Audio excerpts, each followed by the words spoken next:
বাংলাদেশের আসন্ন জাতীয় সংসদ নির্বাচনকে সামনে রেখে জমে উঠেছে রাজনীতির ময়দান। ভোটে জয়ী হতে এর মাঝেই বিভিন্ন রাজনৈতিক দলগুলো ভোটারদের দিচ্ছে নানান আশ্বাস। 1 কোটি কর্মসংস্থান থেকে শুরু করে বিদেশের মাটিতে উচ্চশিক্ষার আকাশচুম্বী প্রতিশ্রুতির ভিড়ে প্রশ্ন উঠছে, রাষ্ট্র কি পারবে এই আশ্বাস পূরণের পেছনে বিশাল খরচ সামলাতে? বিস্তারিত সাদিয়া সিদ্দিকার রিপোর্টে।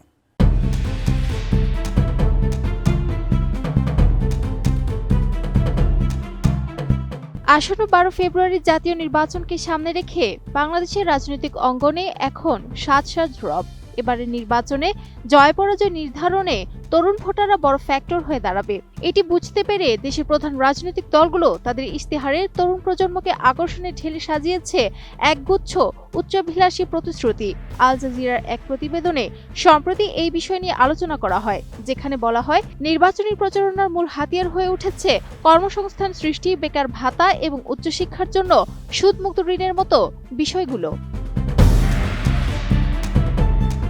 তবে দেশের বর্তমান ভঙ্গুর অর্থনৈতিক পরিস্থিতির সাথে এই বিশাল অঙ্কের প্রতিশ্রুতিগুলো কতটা সামঞ্জস্যপূর্ণ তা নিয়ে বিশ্লেষকদের মধ্যে সংশয় ও বিতর্কের সৃষ্টি হয়েছে।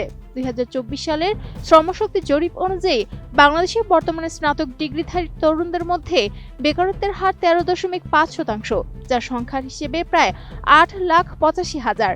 সামগ্রিক বেকারত্ব 4.63% হলেও শিক্ষিত যুবকদের কর্মসংস্থানের অভাবই এখন দেশের বড় জাতীয় সংকট। এই প্রেক্ষাপটে বিএনপি ক্ষমতায় আসার মাত্র 18 মাসের মধ্যে 1 কোটি বা 10 মিলিয়ন কর্মসংস্থান তৈরির এক নজিরবিহীন অঙ্গীকার করেছে। অন্যদিকে জামায়াত ইসলামী তাদের পরিকল্পনায় 5 বছরে 10 মিলিয়ন যুবককে কারিগরি প্রশিক্ষণের মাধ্যমে দক্ষ করে তোলার পাশাপাশি 5 মিলিয়ন কর্মসংস্থানের নিশ্চয়তা দিচ্ছে।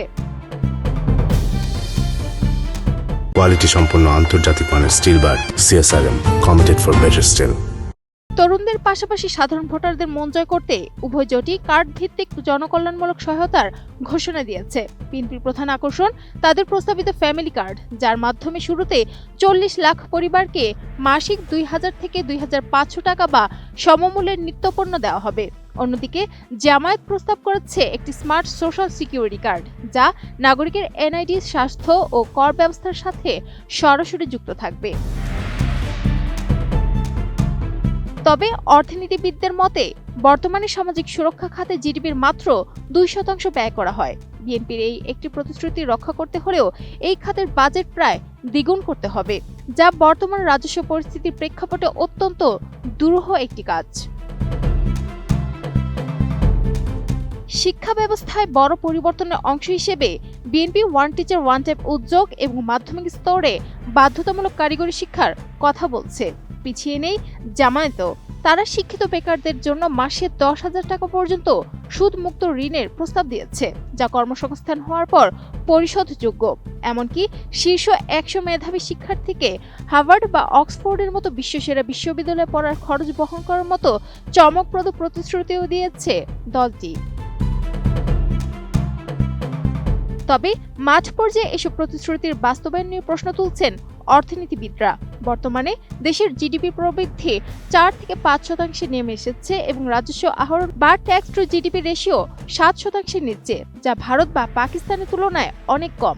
অর্থনীতিবিদ হোসেন জিল্লুর রহমান মনে করছেন, রাজনৈতিক দলগুলো যদি এই প্রতিশ্রুতিগুলোর জন্য প্রয়োজনীয় অর্থের উৎস এবং বাস্তবায়নের রূপরেখা স্পষ্ট করতে না পারে, তবে এগুলো শেষ পর্যন্ত কেবল নির্বাচনী গালগল্প হিসেবে থেকে যাওয়ার ঝুঁকি রয়েছে।